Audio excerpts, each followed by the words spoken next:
Hello everyone and welcome back to the channel. My name is Mel V and we're gonna talk today about the static surge Spellblade that I've been working on over the past half a week or so. This is a pretty interesting build that's built around some cool interactions that I saw in the surge skill that you get from being a Spellblade. And this really puts the spell in Spellblade. We are not at all a melee focused build, despite using two melee skills. They're mostly there just to proc spells. And so as typically with my videos, but I'm going to point it out directly this time, I have a link to the Last Epoch Tools build planner in the description below. Uses my planned out build for this, including passives all the way up to 100. As well as a couple of key pieces of equipment.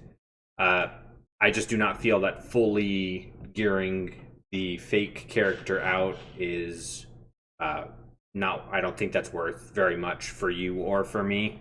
And also, until EHG adds an API or something that that Last Epoch Tools can use, it's just such a pain in the butt to convert a character over there. It takes like 20-30 minutes, which is just a lot of time that I could be spending, developing other builds or pushing corruption on characters or whatever. So, without further ado, let's get into the video. Core gameplay loop is you zip around with Surge. It's a lot of fun. You're very mobile with this build, which is always a big plus in my book. So you use Surge as your primary skill. You zip around, like I said, you zip around with it. This procs Lightning Blast and Surge, and then you use Mana Strike or Lightning Blast, depending on your preferred playstyle, to mop up whatever's around you. I will say that this build has not as good clear as you would think or hope, simply because static is limited on the amount of targets it hits. So if you surge into a group of enemies that has, relatively high health and like more than 6, then there's no guarantee of even hitting everything, much less killing everything in one shot. So you do have to be a little bit careful with that. But we have some ways to mitigate it, so it's not as bad as I might make it sound. The single target on this build is actually shockingly high, kind of the inverse of the clear, where you'd expect the clear to be very good, but the single target's pretty high because of the surge proccing, as well as the nodes we take in the Lightning Blast. So I did kind of the math on what all is procced in a single surge, and that is it'll trigger 4 Lightning Blasts, which are all specialized to single target, so they chain multiple times on the same target. 4 Spark Novas, 1 static with basically guaranteed 70 or more charges, so long as you're moving around. The Surge itself, which is not going to deal a ton of damage unless you're like this character that I'm currently using, which is using a staff. And then all the spells that Surge procs are modified by a plus 30% more multiplier from Ride the Lightning, which is in the Surge skill tree. So just a huge amount of spell procs going off all at once. And this occurs on about a 3-second cooldown with some cooldown recovery for Surge. So the single targets, I feel, pretty darn good.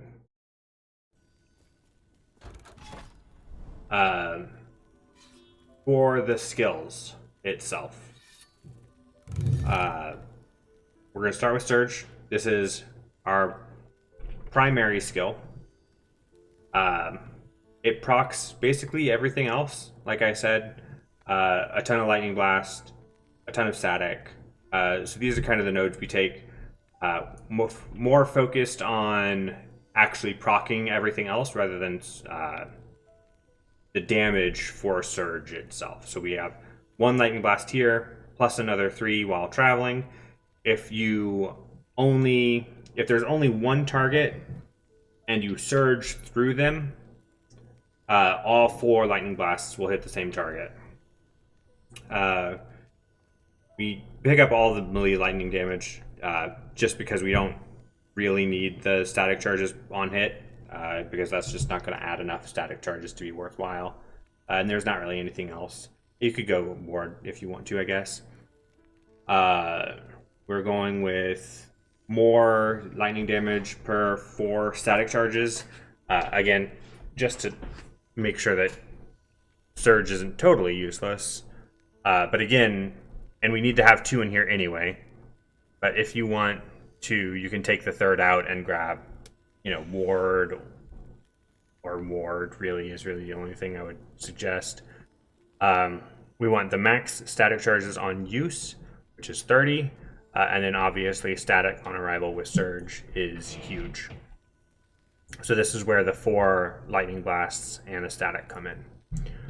Our primary secondary skill is what I'm calling it, is actually static itself.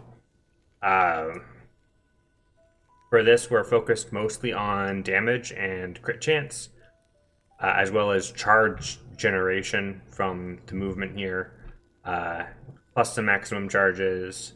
And then we want all 4 points in insulation. It does add quite a bit to cooldown, but it gives us some ward, and notably, the static you get from Surge does not share a cooldown with the static that you have on your skill bar. So you can Surge, proc the static, and then static. And then you can Surge again, basically on cooldown, and have a static every 3 seconds or so. So that's a pretty interesting implementation. I'm not sure if that's intended, but that's the way it currently works. So we're going to take advantage of it. So the cooldown for static does not really matter to us. Our secondary skill is Lightning Blast. Surge procs this 4 times. It does actually not use the mana cost, I believe. So we're going to take advantage of that as well. For this, we're going with the base critical strike chance plus some damage, every single additional chain we can get, as well as convergence to, really up the single target potential of Lightning Blast. And then we're going to sneak up here for the 100% Spark Nova chance on hit. This kind of shores up some of the weaknesses we've got in our clear by focusing so much on single target with static and Lightning Blast. Our 4th skill is purely defensive in the form of Flame Ward. For this, we're grabbing up duration, mana efficiency, ward per second, ward retention, just a ton of ward, less hit damage taken while it's active, and then some additional ward based on percent of missing health. So we're only going defense for this. And then with enough ward retention and or cooldown recovery speed, you use this on cooldown, because you're not really going to use all of the, I guess it's like 700 ward or whatever that it gives you, 600 ward. You're not going to lose all of that. Well, I guess you are, but you'll maintain enough of it that it's worth it to use on cooldown. Our 5th skill is Mana Strike, and this is here mostly because we needed a 5th skill, but it does provide some utility in terms of making sure our mana stays topped up. We get some global increased damage if we've hit with it in the past 4 seconds, which ties in pretty nicely with our surge cooldown. And then I use it to proc some other spells with a 100% spark charge chance, as well as lightning at positive mana. We should basically always be at positive mana, so long as we're continuing to use Mana Strike, reasonably. So this single attack procs two spells, which is great for us. And then we want to focus on our attack speed as well, just to make sure that it doesn't interfere with our play pattern too much. And that's it for the skills. And now for passives. We'll start with the mage tree, and I'm actually probably too attached to some of the nodes in here. The correct choice is almost certainly going to be only doing 20 in here, maybe 25 if you want all 10 knowledge of destruction. But I like the ward retention that you get from Warden. It's 10% per. That's a pretty significant amount. So I like this point spread, but I'm also not, maxed on crit, and I still have some survivability issues. So the ward retention and the critical strike chance is important for me, I feel. If you have those problems solved, then great. Flip over into Sorcerer, which we'll talk about next. For this, we're going to grab the Intelligence with the 5-point bonus, where you get Intelligence, spell critical strike chance per Intelligence. This is, obviously very big. We're going to stack as much Intelligence as we can get on this build for this and for another node in the Spellblade tree, as well as just generally being good where it scales our damage, it scales our ward retention. If you are going to pull points from the mage class, then you're going to want it here in Serranomancer with the increased lightning damage. You probably need all 8 points in there for Rift Bolt, which gives us lightning penetration and lightning damage leech. If everything is going well, we shouldn't lose health because we'll be, generating enough ward. But the lightning penetration is super important, and for the occasions where we are going to be missing health, the lightning damage leech will help shore that gap as well. For the filler points, probably your best bet is just to go with Mana Shell for the mana and armor.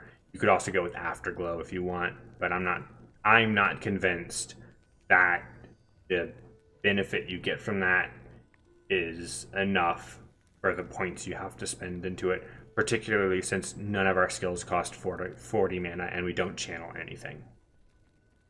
Finally, the Spellblade tree. This is essentially a purely defensive tree, because by virtue of the way that the skills work out, we are going to be close to nearly everything. For all that we are a spellcaster primarily, we do play in melee range. So we're going to grab the elemental damage and elemental resistances here. Ward when you use a melee attack and hit at least one enemy. Arcane shielding, if you have points to spare somehow, you can go Shattered Aegis, but really that only becomes worth it if you can maintain the 4 stacks the entire time, which may or may not be possible depending on how you kind of prefer to play. Fireblood for the vitality. Even though we are mostly relying on ward for our defenses, having enough vitality to survive and enough health to survive is super important. The melee fire damage is nice, but we don't scale melee damage, so it doesn't really matter all that much. We're going to go with Essence Duel for more ward gained on melee attack, as well as some increased melee attack speed. You only need the 3 points here, just because everything else is more important. Mana Reaver for the flat health, kind of like I said about the vitality. Just health is very nice in general, as well as a chance to gain mana. Kind of combines nicely with mana strike to make sure that you're constantly at full mana. Burden of Knowledge for the flat spell damage, and the reduced cast speed is not really something we care about because all of our spells are procced and or instant anyway.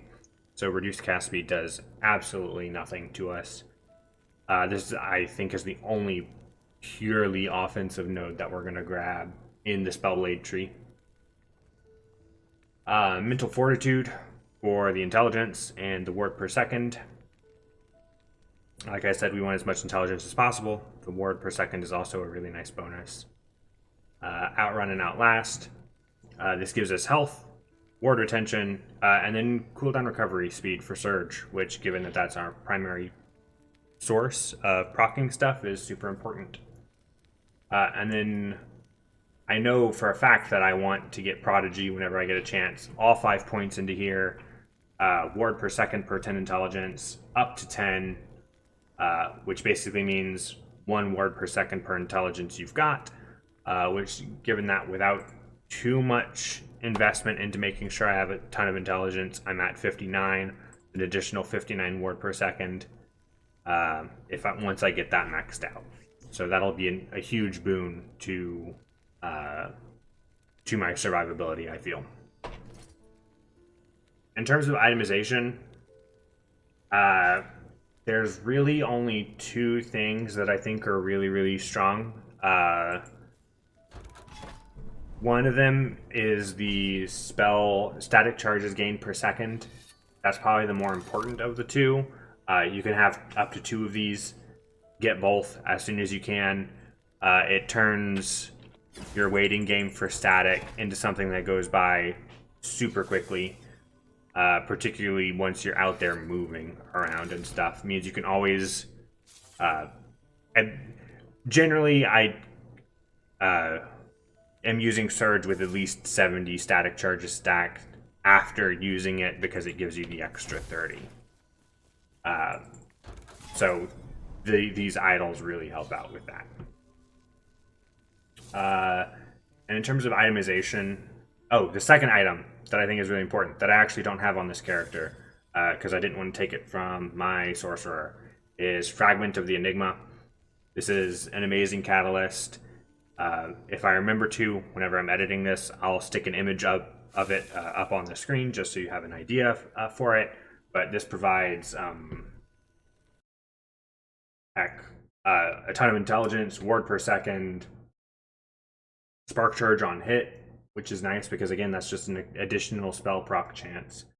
More damage for spark charge based on intelligence. Spark charge area, which will, again, help with the clear issues that we can sometimes have. Damage for spark charges applied by melee hits, which is nice because we have the spark charge, guaranteed spark charge on Mana Strike. Level of lightning skills, basically all of our skills are lightning skills. And then some teleport stuff, which we don't care about. But everything else is really choice for this build. So if you've got a Fragment of the Enigma, or you want to farm one, or you can farm one, do it, and then just grab either a scepter or a wand. Either one works pretty equally in terms of what kind of affixes you need on it. And they're pretty equal because we're not really doing a lot of damage with our melee attacks, so the melee damage from the scepter doesn't really matter over much. In terms of general affixes, if you can get do I not even have any? Critical strike chance is huge. You want to make sure that you cap out your critical strike chance as soon as possible, bearing in mind that, static has added base critical chance, lightning blast has base critical chance, and those are really the 2 that you want to crit every single time. So get critical strike chance, get crit multiplier. Both of those are fantastic for your damage in terms of scaling. Elemental damage is really nice. Lightning damage is nice. Spell damage is nice. Like I said, get as much intelligence as you can get. And then focus on defenses. Because we are a Spellblade. We're just kind of inherently pretty squishy. So make sure your resists are maxed or as close to max as you can get. I will say that the Spellblade has a pretty easy time with elemental resists, even though I'm missing 3 cold. So those are a little bit less concerning versus getting, physical. Making sure you have physical maxed is super important. Making sure you have void maxed is super important. or close to max is super important just because Void deals a ton of damage. Necrotic and Poison are like the two that you could take or leave because there's not really a ton that deals necrotic damage. And then for some quality of life stuff. Mana regen, you don't need a ton of it. I know we use Mana Strike, but for those times where you can't really use Mana Strike a whole bunch, or if you prefer to use Lightning Blast, then Mana Regen can kind of help mitigate some of your mana issues. And then between Flame Ward has a cooldown, Static, Direct Use Static has a cooldown, and then obviously Surge has a cooldown as well. If you can fit some increased cooldown recovery rate into the build, then that's also pretty strong. I don't have any to show you, but if you can get some, then that'll really help you out, I feel. Obviously, as well, some amount of crit avoidance is inevitable. So get as much of that as you can. 100% is ideal, but you make do with what you can get. And that's really all I have to say about the build. It's pretty interesting. If I remember, I'll have put some of the runs that I was doing at the front so you can see kind of what the gameplay looks like. And then I'll end the video with the footage I've got of me killing Haruspex Orion, I believe is the name of the boss for the Stolen Lance, or Orion, Haruspex Orion. So I'll end with that footage so you can see how I fare against, purely single target. So that's it for this video. Thank you guys so much for watching. Please like and subscribe. Like the video if you liked it. If you enjoyed this content and want to see more, please subscribe to me on YouTube. I try and release at least one video a week, typically about some kind of build that has caught my interest. And then I also have a Twitch stream where over the past couple of weeks I've not been able to stream as much as I would like, but I try and stream Monday through Friday, starting at about 12, trying to go until about 6, so long as real life does not interfere with that. But again, thank you guys so much for watching, and I'll check you in the next video.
Hello again, Tiny Cat.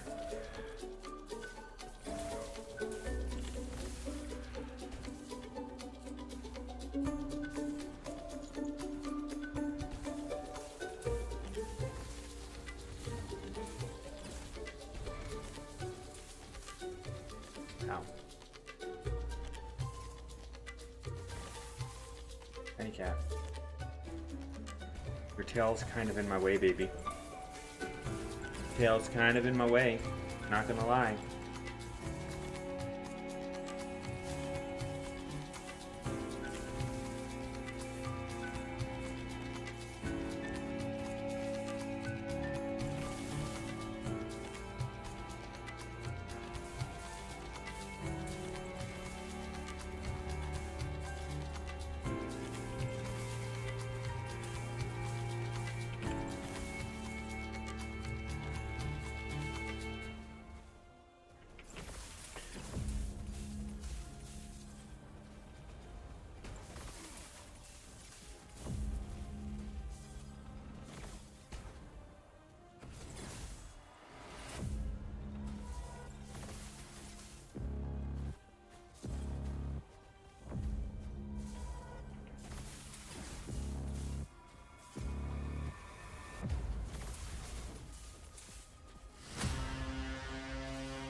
guess we'll go with the body armor drop rate. There's not really anything there